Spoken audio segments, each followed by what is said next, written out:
RJD के party में हो गई है फिर से टूट।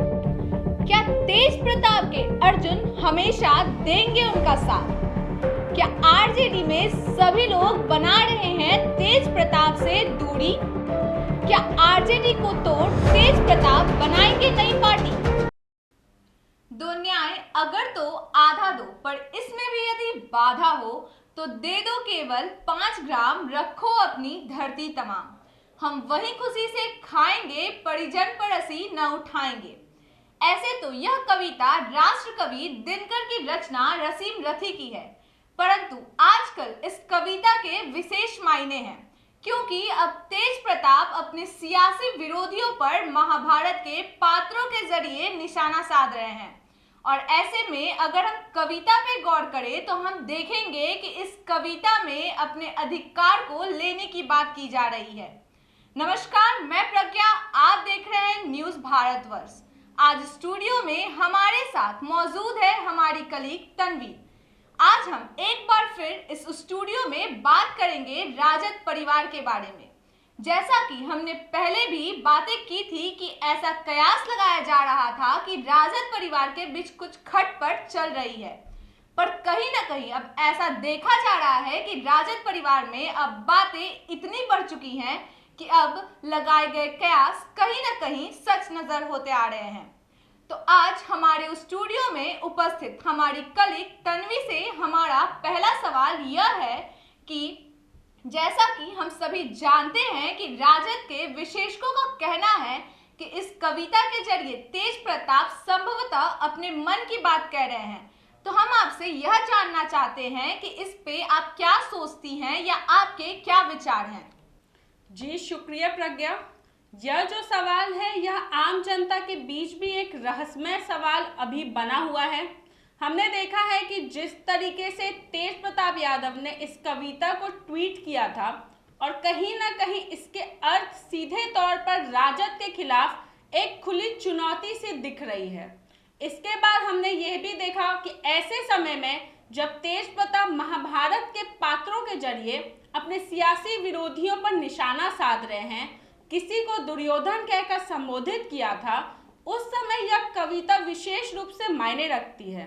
कहीं ना कहीं इस कविता के जरिए यह अनुमान लगाया जा रहा है कि तेज प्रताप संभवतः अपने मन की बात ही कहना चाह रहे हैं। आपने बिल्कुल सही बोला तन्वी।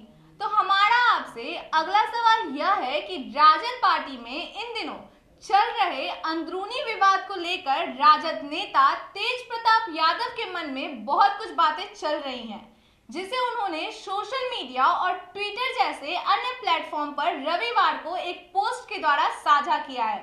तो तन्वी, आप हमें यह बताइए कि आखिर तेज प्रताप के मन में ऐसी बातें क्यों चल रही हैं जिस वजह से उन्हें इस कविता का सहारा लेना पड़ा।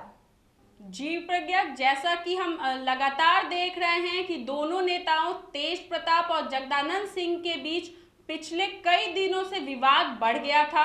हमने देखा कि तेज प्रताप के करीबी छात्र आरजेडी के पूर्व प्रदेश अध्यक्ष आकाश यादव को भी पद से हटा दिया गया था, जिसके बाद हमने देखा कि तेज प्रताप और तेजस्वी यादव से मिलने के लिए भी पहुंचे थे, जहां उनकी मुलाकात तेजस्वी यादव से नहीं हो पाई थी और उन्होंने संजय यादव पर आरोप लगाए थे कि वह उन्हें तेजस्वी से मिलने और बातचीत नहीं करने दे रहे हैं। तो इन सब हालात के बाद तेज प्रताप ही अपने परिवार में अहमियत जो है वो कहीं ना कहीं उनको कम होती नजर आ रही है। अब उनसे राय और मशवरा भी लोग कम लेने लगे हैं उस पार्टी में। तो कहीं ना कहीं यह बहुत बड़ी कारण बताई जा सकती है तेज प्रताप के लिए, जिस वजह से वह ऐसी कविता को ट्वीट कर अपनी मन की बात को सबके सामने बयां कर रहे हैं। तन्वी, आपने बिल्कुल सही कहा है। तो हमारा आपसे अगला सवाल यह है कि आपको क्या लगता है या फिर आप राजद के अंदरूनी माहौल को देखकर क्या सोचती है कि कहीं राजद पार्टी अब धीरे धीरे कमजोर तो नहीं हो रही है या उनकी पार्टी में टूट तो नहीं आ रही है। जी प्रज्ञा, जैसा कि हम देख रहे हैं कि राजद में विवाद खत्म होने का नाम तो ले नहीं रहा। एक समय था जब अपने छोटे भाई और बिहार के पूर्व उप मुख्यमंत्री तेजस्वी यादव को तेज प्रताप ने अर्जुन बताते हुए खुद को श्री कृष्ण के पद पर बताया था।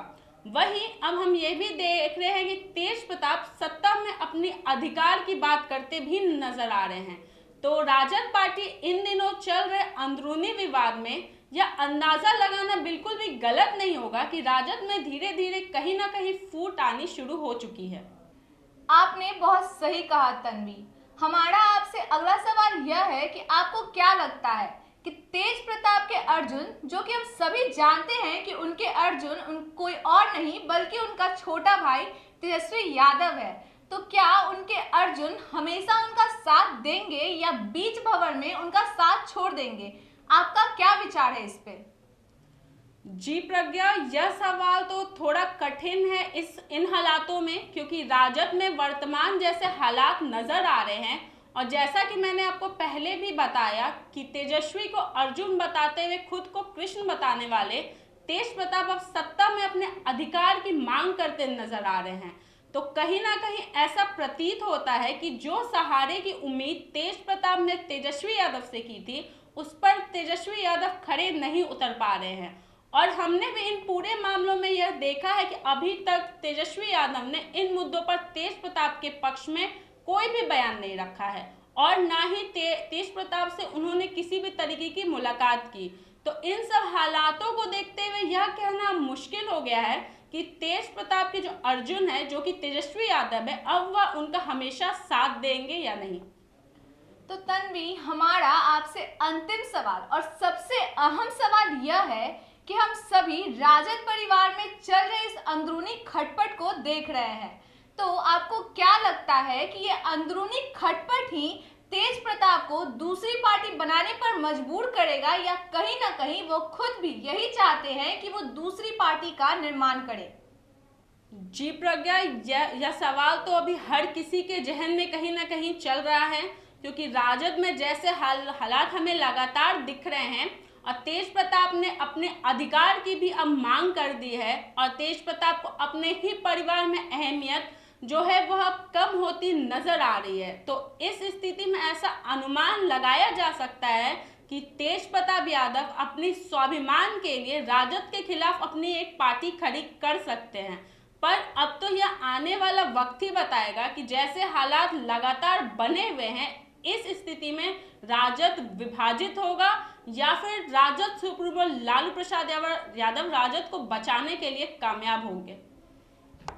जी तन्वी, आपने बिल्कुल सही कहा है कि अब तो यह आने वाला वक्त ही बताएगा कि जैसे हालात लगातार बने हुए हैं, इस स्थिति में राजद विभाजित होगा या फिर राजद लालू प्रसाद राजद को बचाने में कामयाब होंगे। धन्यवाद तन्वी कि आपने हमारे सवालों का जवाब दिया और हम उम्मीद करते हैं कि हमारे दर्शकों को भी आपके दिए जवाब से उनकी राजद परिवार को लेकर उलझनें खत्म हो गई होंगी और इन मुद्दों को लेकर और भी बारीकी से समझ आया होगा। अब आने वाला वक्त ही बताएगा कि राजद पार्टी में आगे क्या क्या दिलचस्प मोड़ देखने को मिलता है। दोनों भाइयों के बीच फिर से मिलाप होता है या फिर दोनों भाइयों के बीच अलगाव होता है। इसी तरह की अन्य राजनीतिक घटनाओं के साथ हम आपसे मिलते रहेंगे। तब तक आप बने रहें न्यूज़ भारतवर्ष के साथ।